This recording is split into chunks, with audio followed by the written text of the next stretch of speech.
और स्वीडन जो खुद को लोकतंत्र कहते हैं, मानव अधिकारों और सभ्यता की कस्में खाते हैं, वहाँ पुलिस हमारी सर्वोच्च किताब पवित्र कुरान को जलाने की अनुमति दे देती है। ब्रिटेन के प्राइम मिनिस्टर ऋषि सुनक ने मुस्लिम यहूदियों के विरोध करने पर उनको खुलेआम धमकी दी है, जिससे कई मुस्लिम देशों में हड़कंप मचा हुआ है। दोस्तों, सनातन की शक्ति को तो आप जानते ही होंगे कि किस तरह से आज हिंदू धर्म पूरी दुनिया में फैल रहा है, जिस कारण से मुस्लिम कट्टर लोगों में खलबली मची हुई है। और यही वजह है कि आज हमें कई मुस्लिम कट्टरपंथी विरोधियों का सामना करना पड़ रहा है। लेकिन बता दें कि फिलहाल में कुछ ऐसी खबरें भी सामने आ रही हैं जिसे सुनकर आप भी हैरान रह जाएंगे, क्योंकि कुछ देशों में खुद मुस्लिम लोग अपनी पवित्र पुस्तक कुरान को जला रहे हैं, तो कहीं पर मुस्लिम भाई अपनी मस्जिदों का सौदा कर रहे हैं। और इसके पीछे की वजह यह है कि अब मुस्लिम लोग इस्लाम की कट्टरपंथी सोच से परेशान हो चुके हैं और अब तो वो अपने पुराने धर्म सनातन में घर वापसी करना चाहते हैं। लेकिन कुछ मुस्लिम लोग अपनी हरकतों से अब भी बाज नहीं आ रहे हैं और ये हिंदुओं का खुलकर विरोध कर रहे हैं। इसी बीच ब्रिटेन से भी कुछ ऐसी ही न्यूज सामने आ रही है, जिसमें वहां के पीएम ऋषि सुनक ने मुस्लिमों को वार्निंग के साथ बड़ी धमकी भी दी है। लेकिन सवाल उठता है कि वहां आखिर ऐसा क्या हुआ जिससे मुस्लिमों में हड़कंप मचा हुआ है, जानेंगे आज के इस वीडियो में। लेकिन इससे पहले हम बात करेंगे अयोध्या के राम मंदिर की, जिसके पास बनी मस्जिद को लेकर विवाद छिड़ा हुआ है, जिसका मुस्लिम कम्युनिटी सरेआम विरोध कर रही है। जानकारी के लिए बस बने रहिए वीडियो के एंड तक और कमेंट में जय श्री राम लिखना बिल्कुल मत भूलिएगा।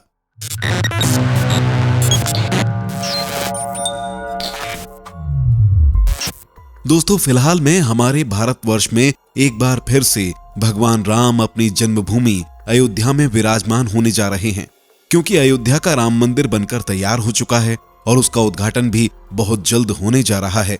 और ये बात मुस्लिम मौलानाओं को बिल्कुल भी रास नहीं आ रही है। इसी बीच यहाँ पर कई छोटे बड़े विवाद भी सामने आ रहे हैं और इसी बीच एक ऐसा विवाद छिड़ा हुआ है जिस मसले का हल अभी भी सुलझ नहीं पा रहा है।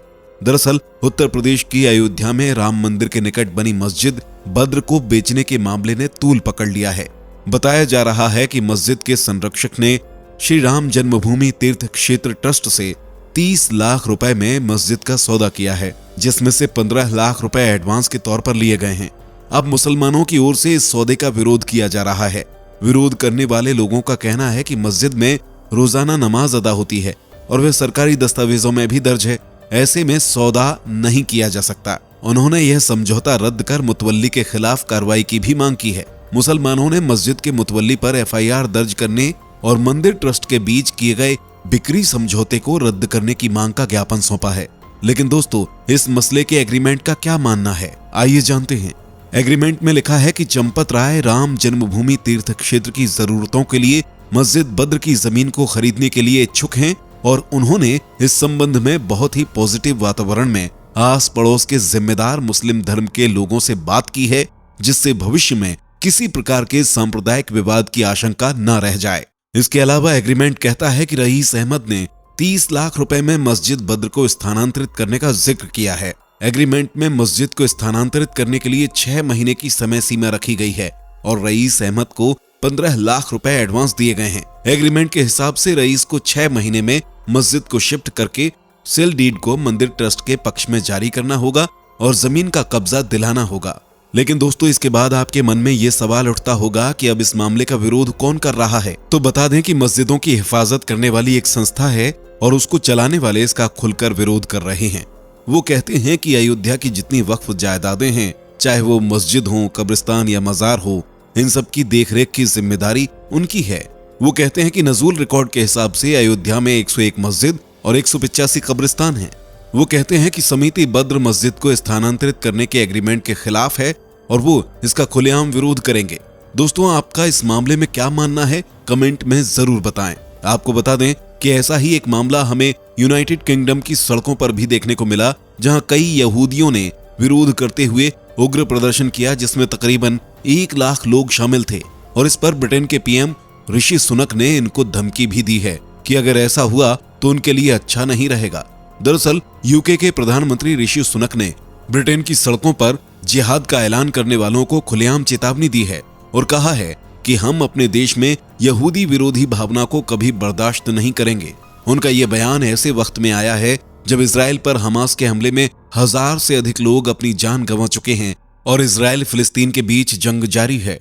पीएम ऋषि सुनक ने साफ तौर पर कहा है कि जिहाद का ऐलान न केवल यहूदी समुदाय के लिए बल्कि हमारे लोकतांत्रिक मूल्यों के लिए भी खतरा है।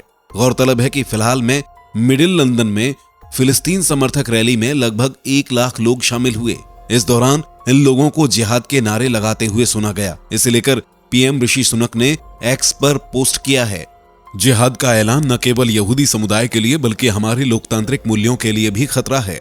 हम अपने देश में यहूदी विरोधी भावना को कभी बर्दाश्त नहीं करेंगे और हम उम्मीद करते हैं कि पुलिस इस उग्रवाद से निपटने के लिए सभी जरूरी कार्रवाई करेगी। बता दें कि ऐसी ही एक खबर स्वीडन से भी आई है, जहां एक मुस्लिम शख्स अपने झंडे को फहराने के बाद कुरान की प्रति को जला रहा है। दरअसल उस शख्स का नाम सलमान मोनिका है। मोनिका ने स्टॉकहोम की सेंट्रल मस्जिद के सामने 2 स्वीडिश झंडे लहराए, फिर उसका राष्ट्रीय गान गाया। इसके बाद उन्होंने कुरान फाड़कर उसे आग में झोंक दिया, जिसे देखकर मुस्लिम देश भड़क गए हैं और उसका विरोध कर रहे हैं। लेकिन इसके पीछे क्या मसला है, आइए सलमान मोनिका के बयान से पता करते हैं। इस बारे में मोनिका ने कहा कि हम कुरान की प्रति जलाने जा रहे हैं। हम कहना चाहते हैं कि स्वीडन अब भी समय है, जाग जाओ। ये लोकतंत्र है। हम मुस्लिमों के खिलाफ नहीं हैं, लेकिन हम उनके विचारों और मान्यताओं के खिलाफ हैं। हम मुस्लिमों के खिलाफ नहीं हैं, बल्कि उनकी तरफ ही हैं। लेकिन मुस्लिम धर्म का बहुत नेगेटिव असर पड़ा है और इसे दुनिया भर में बैन किया जाना चाहिए। दोस्तों, आपका इस बारे में क्या मानना है? कमेंट में जरूर अपनी राय को साझा करें। तो दोस्तों, देश दुनिया से आ रही इन खबरों से स्पष्ट होता है कि मुस्लिम इस्लाम की कट्टर सोच को छोड़कर उसका विरोध कर रहा है। यहाँ तक कि कुछ मुस्लिम तो कुरान की प्रतियों को भी जला रहे हैं और सनातन कल्चर को अपनाकर उसमें कन्वर्ट हो रहे हैं। और अगर ऐसा ही रहा तो एक दिन पूरी दुनिया में सनातन संस्कृति की एक अलग पहचान होगी। तो दोस्तों, वीडियो को एंड तक देखने के लिए धन्यवाद। और अगर वीडियो की जानकारी पसंद आई हो तो वीडियो को लाइक और चैनल को सब्सक्राइब जरूर करें। दोस्तों, आपको स्क्रीन पर 2 और वीडियोस दिखाई दे रही हैं, जिसे देखने के लिए स्क्रीन पर क्लिक करें।